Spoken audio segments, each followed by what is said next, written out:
To make our iodine, we will add 40 milliliters of 15% hydrochloric acid straight to the potassium iodide.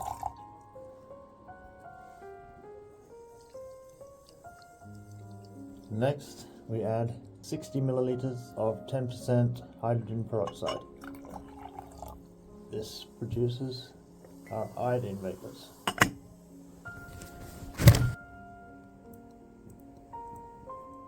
Also, solid iodine will be settled at the bottom. I've stained the towel with iodine vapors. I'm cooling the flask and collecting any sublimated iodine. I managed to get some onto my hands, so we can look at that. Got a kind of metallic luster. With water it doesn't wash off, but we can take some of our sodium thiosulfate from our bromine video. We don't need much. Have thiosulfate solution in my hand.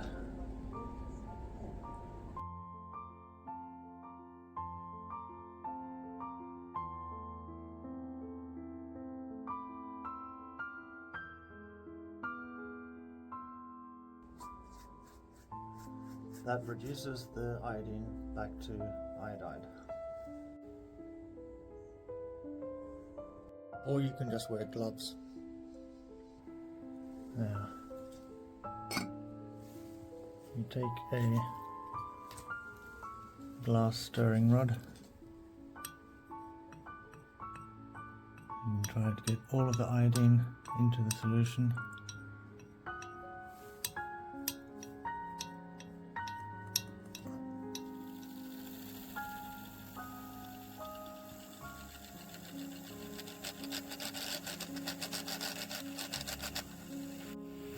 We have some iodine crystals here. However, I was hoping for more. I'll scrape these into a beaker here. That was incredibly lucky because we need 40 grams.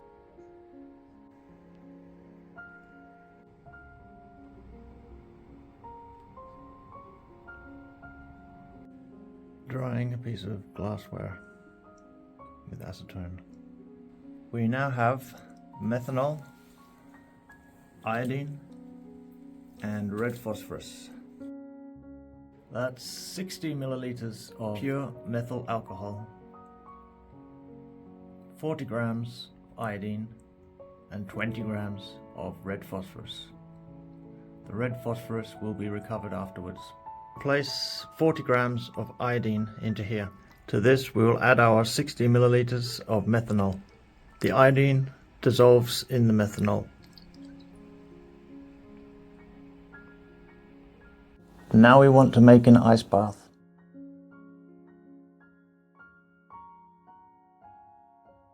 You'll laugh at this. I thought this was a very large tray of ice cubes, but it's actually a small tray with very small ice cubes. I like them though. Little ice cubes.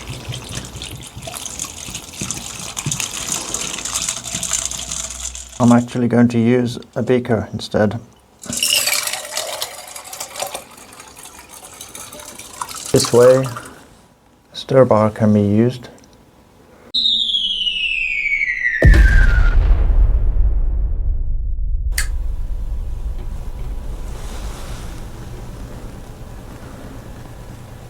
Now we can start to add our red phosphorus. I bought this on eBay in 2 batches of 10 grams.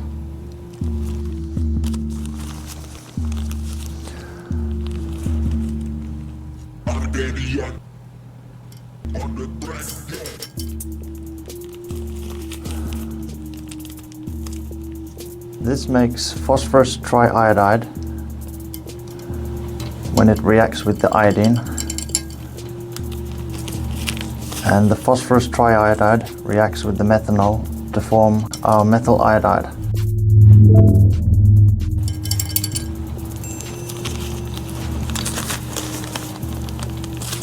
We don't want to add this all at once.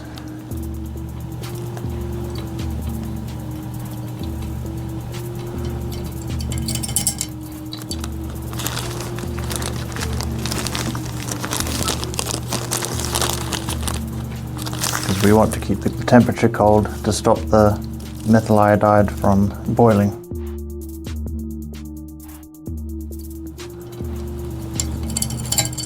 Once it is formed.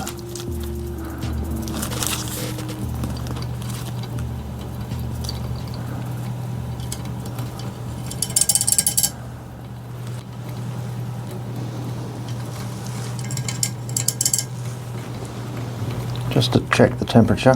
Well, it's a bit warmer inside the flask than outside. I'll let it cool down.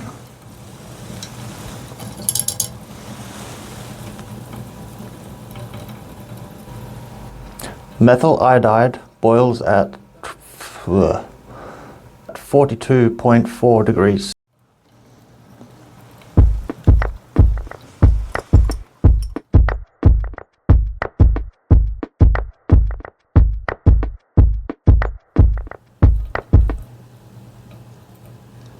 Now that the addition has finished, we want to set up for distillation. We will monitor the temperature and capture the fracture we want. Collect the fraction we want. I love this smaller glassware. Well, it's actually medium size. I have an even smaller set. Using a rubber stopper with a hole I made myself. I put some vacuum grease in there so it should be airtight. I almost forgot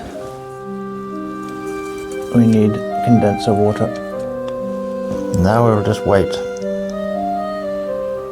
It is starting to boil.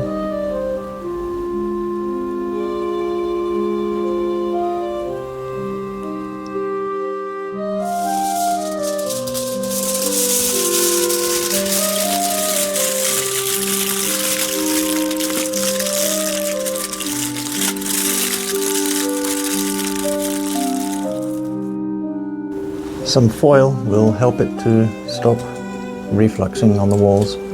Once it reaches my thermometer, we should get a temperature rise. There we go. 35, 42 we want. Ooh, it's going over.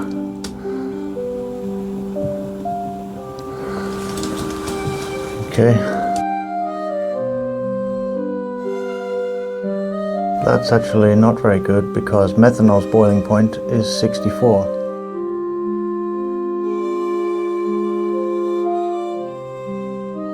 Here I've made some more iodine because the stoichiometry was not right. I'm going to clean all the iodine with thiosulfate.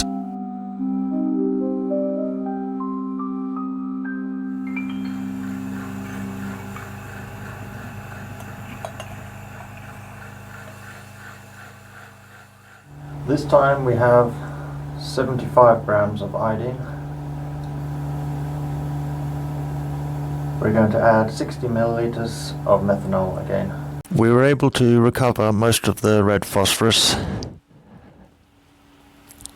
This time we have a fraction coming at 42 degrees, just as we want. And we can see a yellow liquid. This is our methyl iodide.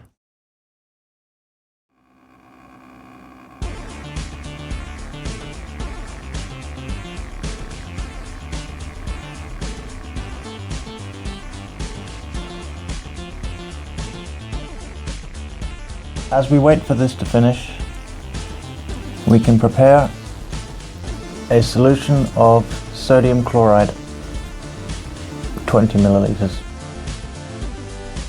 We can add a few crystals of sodium thiosulfate. It has been several hours and it is still coming over. Temperature is 44. I keep having to turn this off and on so the temperature doesn't rise too much, because we want iodomethane but not too much methanol.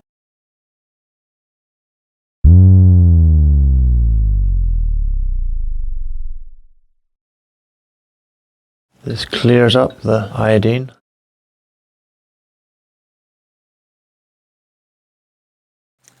And you see very strange interaction at the surface.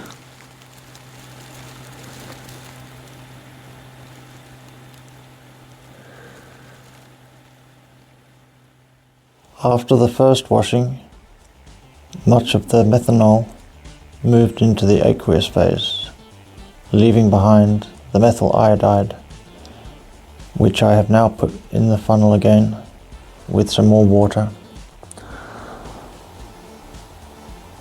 The methyl iodide is the lower phase and needs to be dried. The final yield is 20 milliliters. This could do with drying with some calcium chloride, but I don't have any.